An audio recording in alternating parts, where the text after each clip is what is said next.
This video is sponsored by EduQuest.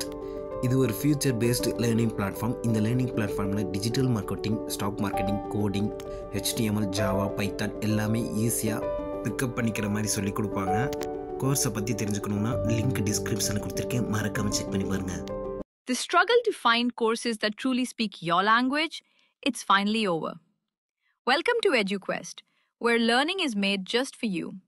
At EduQuest, we bring you a wide range of online courses, from career-building programs to skill-boosting masterclasses, all in your regional language.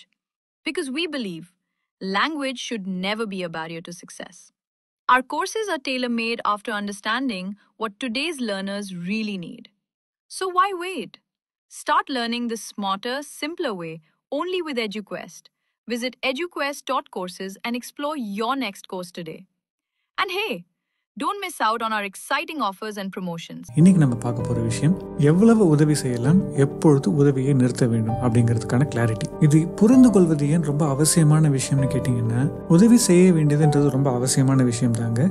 ஏன்னா எல்லாருமே மனிதர்களாக ஏதாவது ஒரு நேரத்தில் யாரோட உதவியாவது நாடிதான் நிற்போம். அப்படி இருக்கும் பொழுது ஒருவருக்கு இன்னொருவர் உதவி செய்யணும் அப்படிங்கிறது நல்ல விஷயம் மட்டும் கிடையாது, அது ஒரு அவசியமான விஷயமும் கூட.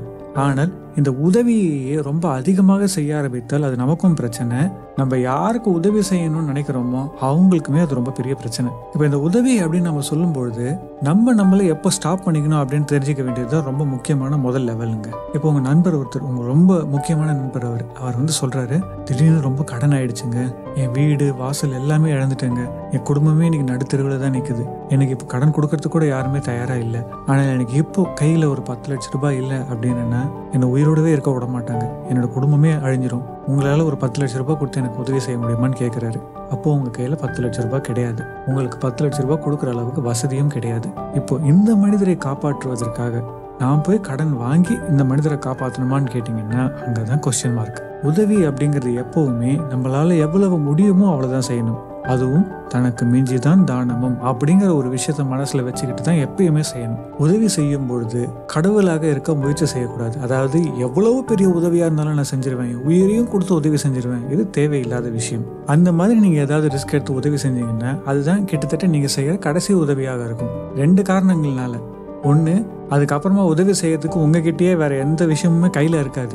இன்னொன்று, அதில் நீங்கள் கற்றுக்கிற பாடத்தினால இந்த உலகத்தையே நீங்கள் வெறுக்க ஆரம்பிச்சிடுவீங்க. ஆனால் அவர் என் உயிர் நண்பனாச்சே அப்படின்னு கேட்டிங்கன்னா, இந்த இடத்துல நம்ம புரிஞ்சிக்க வேண்டிய ஒரு முக்கியமான விஷயம் இருக்குங்க. அது என்னன்னா, யாரையுமே உங்களால் காப்பாற்ற முடியாது முழுமையாக அப்படிங்கிற ஒரு விஷயம். அது உங்களுடைய சொந்த குழந்தைகள் இல்லை தாய் தந்தையராகவே இருந்தாலும் கூட உங்களால் கடைசி வரைக்கும் யாரையும் காப்பாற்ற முடியாதுங்க. சில நேரங்களில் சில உடல் பாகங்களில் ஏற்படும் பிரச்சனைகள்னால அந்த உடல் பாகம் இருந்தால் நம்ம உயிருக்கே ஆபத்துன்னு அந்த உடல் பாகத்தையே நம்ம ரிமூவ் பண்ணுறோம் இல்லைங்களா.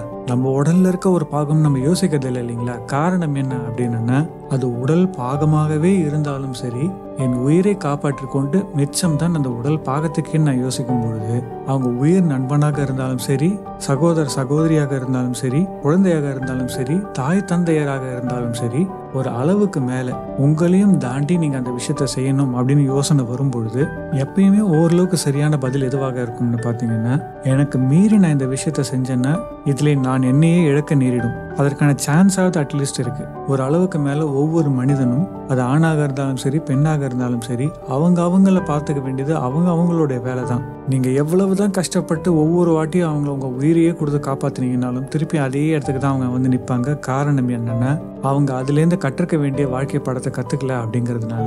ஸோ உதவிங்கிறத என்றைக்குமே உங்களுடைய அளவை தாண்டி செய்யாதீங்க. இன்னொன்று, அந்த இடத்துல நீங்கள் இருந்திருந்தால் உங்களுக்கே நீங்கள் உதவி செஞ்சுருப்பீங்களான்னு யோசிச்சு பாருங்க. அப்படி இல்லை அப்படின்னா அந்த இடத்துல நீங்கள் உதவி செய்ய வேண்டிய அவசியம் கிடையாதுங்க. இதெல்லாம் கேட்கும்போது ரொம்ப மனசுக்கு கஷ்டமாக தான் இருக்கும். ஆனால் இந்த உலகத்தில் வாழ்வதற்கு எல்லா நேரத்திலையும் நன்மையை மட்டுமே செய்து கொண்டிருக்க முடியாது. ஏன்னா நீங்கள் உயிரோடு இருந்தால் தான், உங்களுக்கு மன அளவில் பேலன்ஸோடு இருந்தால் தான் இந்த உலகத்துக்கு நீங்கள் ஏதாவது ஒரு விஷயத்தையாவது செய்ய முடியும். ஸோ அதை காப்பாற்றிக் கொள்ள வேண்டியது அவசியம் என்பதால் இதை நீங்கள் ப்ராக்டிஸ் பண்ண வேண்டியது ரொம்பவுமே அவசியங்க. நீச்சல் கற்றுக்கும் போது கூடங்க கயிறு கட்டி நீச்சல் சொல்லிக் கொடுப்போம், டின்னு கட்டி கூட நீச்சல் சொல்லிக் கொடுப்போம். ஆனால் ஏதாவது ஒரு தருணத்தில் அந்த கயிறை நீங்கள் விட்டு தான் ஆகணும், அந்த டின்னை கழட்டி தான் ஆகணும். அப்போ தான் நீச்சலை கற்றுக்க முடியும். நீங்கள் காப்பாற்றி ஆகணும்ன்ட்டு காப்பாற்றிக்கிட்டே இருந்தீங்கன்னா அவங்க வாழ்க்கையில் அந்த விஷயங்களை கற்றுக்கவும் மாட்டாங்க. இன்னும் ரொம்ப முக்கியமாக இந்த கயிறு பிடிக்கிற வேலையை தவிர வேறு எந்த வேலையும் உங்களாலையும் செய்ய முடியாது. ஸோ இன்றைய முக்கியமான takeaway, cut the Guardian not. எவ்வளவு தூரம் ஹெல்ப் பண்ணோன்றதை தெரிஞ்சுக்கங்க. சில நேரத்தில் கயிறை விட வேண்டியது அவசியம்ன்றதை புரிஞ்சுக்கங்க.